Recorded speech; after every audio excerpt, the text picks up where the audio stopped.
Not every brand possesses a distinct, unique aesthetic. However, in most instances, most brands possess a signature trait, whether it be a piece of garment or a technique in manufacturing their pieces. For instance, Louis Vuitton is known for their bags and their damier canvas print. Burberry is known for the signature print design. Verdi is, the signature font. And O.J. Simpson's, whether it's on or off the field, he can't be caught. ACNE Studios began as a subset of a creative collective called ACNE, which stood for Ambition to Create Novel Expression.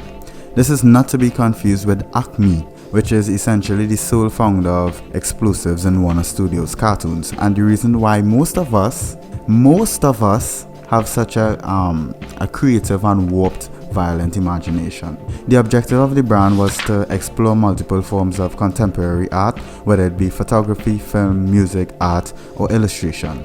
Under the ACNE banner, there would also be a merging of these art forms to create art that was a product of multiple disciplines, cemented by the exploration of contemporary ideologies.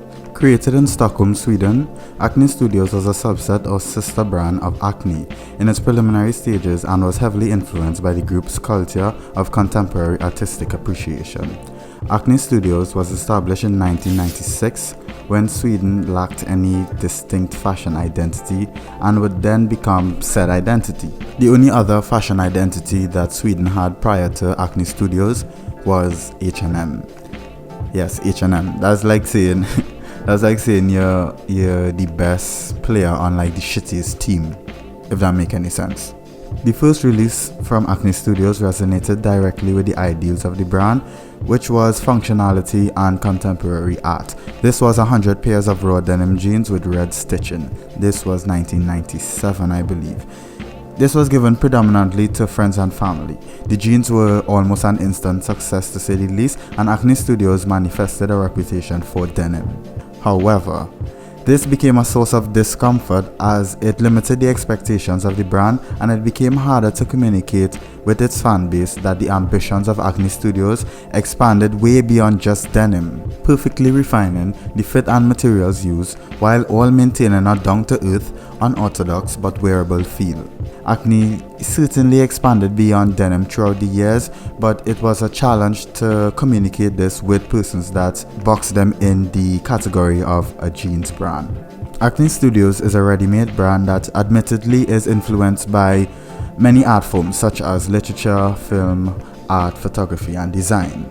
ACNE Studios significantly represented the already existing ideologies of ACNE, the collective itself, but within garments. A major influence to Johnny Johansson, the creator of ACNE Studios, was Andy Warhol, or Warhol Studios. If you know anything about Andy Warhol, and by extension his studios, you'll know that he was a multifaceted artist and a pioneer of pop art, so it would only make sense that someone like him was Johansson's primary influence. Johansson maintains a purist philosophy on fashion.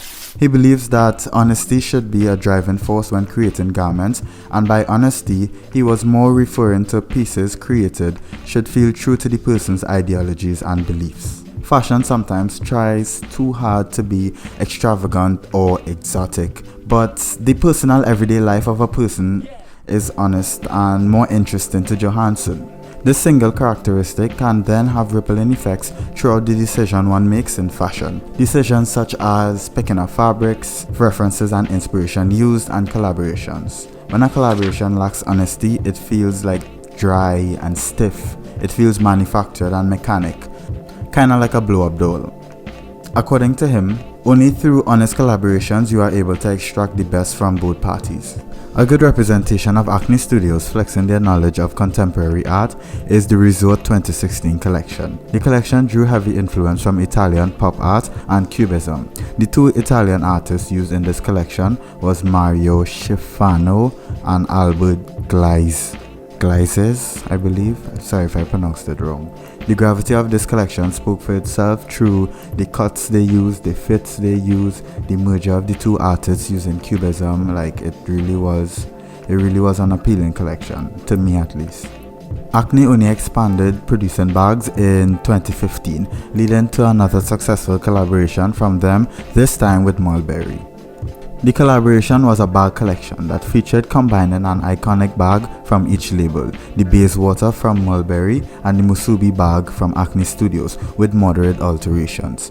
In addition to this, they also had smaller bags, bigger bags.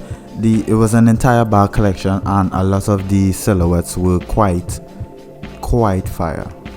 ACNE's contemporary background has been a catalyst for certain projects such as publishing of ACNE Paper, a biannual magazine that features contemporary artists. ACNE Paper acted as ACNE Studios' sole form of advertising for almost a decade but was discontinued in 2014. Apart from magazines, ACNE also produced books, the first one being in 2012 in collaboration with photographer Lord Snowdon, called Snowdon Blue. Surrounding this principle is his belief of not engaging in celebrity endorsement. Though there is a rapid growth of celebrity endorsement in fashion, especially in Western societies, Johansson is not in agreement with it, stating that just because he likes a particular celebrity for songwriting, singing, acting or producing does not mean that they should become a representative or ambassador for a brand. Adding to his view, I believe there should be an organic fascination or involvement from the celebrity towards fashion, where the partnership or endorsement would make sense and seem more organic. He takes pride in never dressing celebrities and believes his customers are attracted to the fact that his garments are honestly constructed, isolated from celebrity involvement or external opinions. ACNE Studios certainly lives within its own world of contemporary art replicating everyday life. And yeah, that's kind of about it for this video. Thank you for watching, and yeah.